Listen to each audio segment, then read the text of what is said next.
Redstone 101. What's up guys, it's Zach Tech here.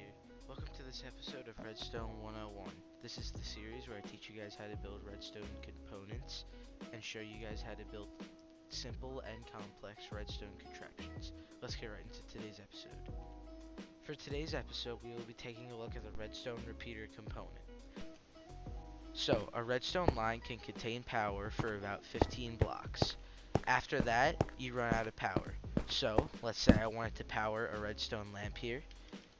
I would not be able to do that because the signal runs out. Let's say I did it right here and the signal ran out. I cannot power this lamp. But if I put a redstone repeater, then I can power it because it repeats the signal and puts it back to its 15 signal strength. So that is the general concept of what a repeater does.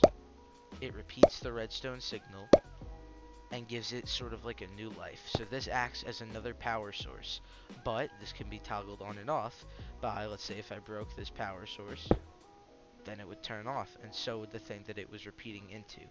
It can also get power through blocks. So if you put a redstone signal into this block, it gets repeated out here. So we can demonstrate this in how it would be useful in a build. So let's say that you wanted to power a button on one side of the wall, and you had your uh, power source here, and you needed to get it through a block. Then you could put a repeater here and a block here, and then put uh, or the other way around. You can put a repeater here and repeat the signal this way. You repeat it into the block, and this will power that, which I'm about to get to. But it can also receive power through blocks. So just in case you want to conserve some redstone dust, you can do that on the last block. It'll receive power through it. And it's also very useful because you don't want to get a bunch of redstone lines tangled up, and it really makes things confusing. So this is a very useful feature that everybody should know. It can also power blocks itself. So as you guys can see, it can take this redstone output, repeat it into this block, and then this can get powered, and obviously this can power other things. And it can also power other things such as torches up here, and the torches could make like a torch tower and power things all the way up there. So very useful feature. Everyone should know that as well. So what else can it be used for? Insanely fast redstone clocks, such as this one right here. What a redstone clock does is it repeats the redstone output uh, like this, and it gives it constant ticking. So let's say you wanted to repeatedly give yourself food. You can get a dispenser, you can get some food. Apparently steak doesn't exist. Cooked beef, I guess.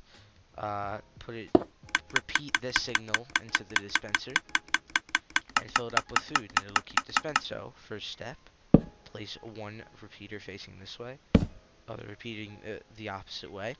Two pieces of redstone dust here, two pieces of redstone dust here. And what you're going to need now is a power source. This could be a redstone torch, a lever, anything really.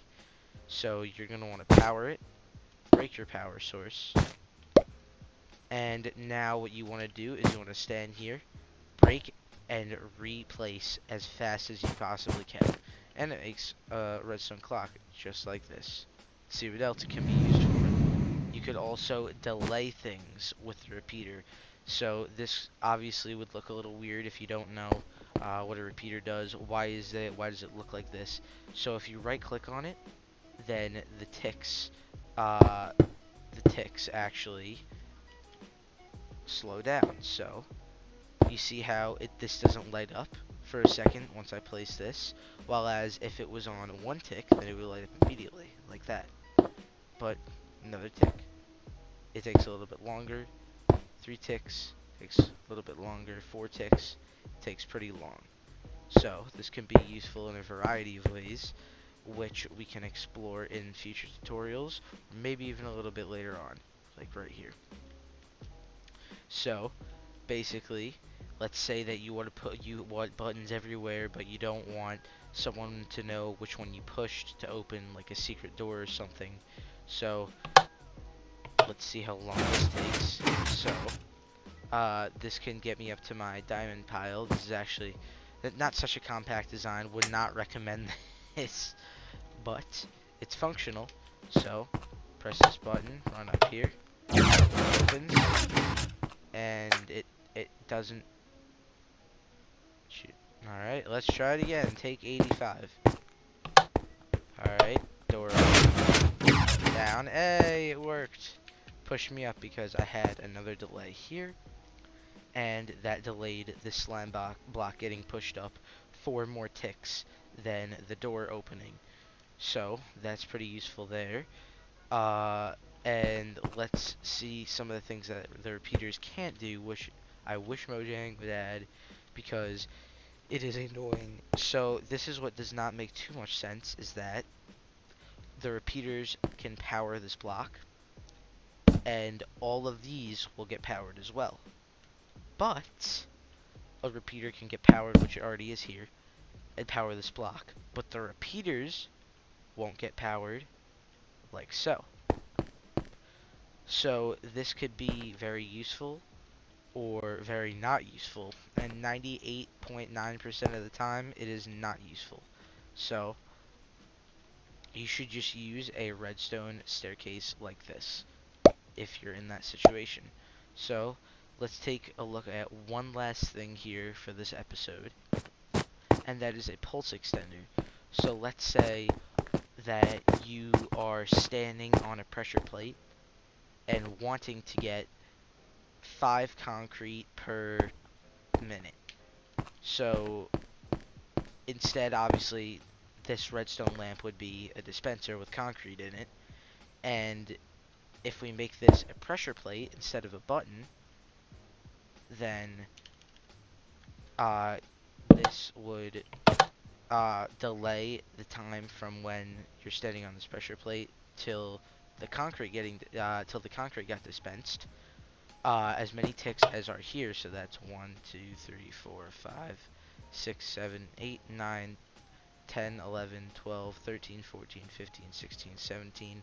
17 times 4, that's 68 ticks if my math is correct on the spot. So 68 ticks, and then your one concrete get dispensed, and then obviously you would have another system here to repeat this signal, but the general concept is there. If you for some reason wanted to delay a repeater getting power or anything really getting powered, then you can use one of these pulse extenders. Very useful feature to know about in Minecraft. One of the most used contraptions of all time right there. So to wrap things off of this episode of Redstone 101, we're just going to give the repeater a rating right here, and I've already done that. This is a 10 out of 10 redstone contraption. There's no redstone contraptions without redstone repeaters, or at least if they are, they're not insanely advanced or difficult, especially since the range of normal redstone is only 15 blocks as I showed. There's really no room for mess ups in contraptions, so the repeaters really give you that wiggle room, also allowing for more complex contraptions and kind of take away some wiggle room at the same time. But overall, extremely useful, extremely fun to learn and use, relatively simple, can be used in complex ways. That is my rating for the Redstone Repeater. Thank you guys for watching this episode of Redstone 101.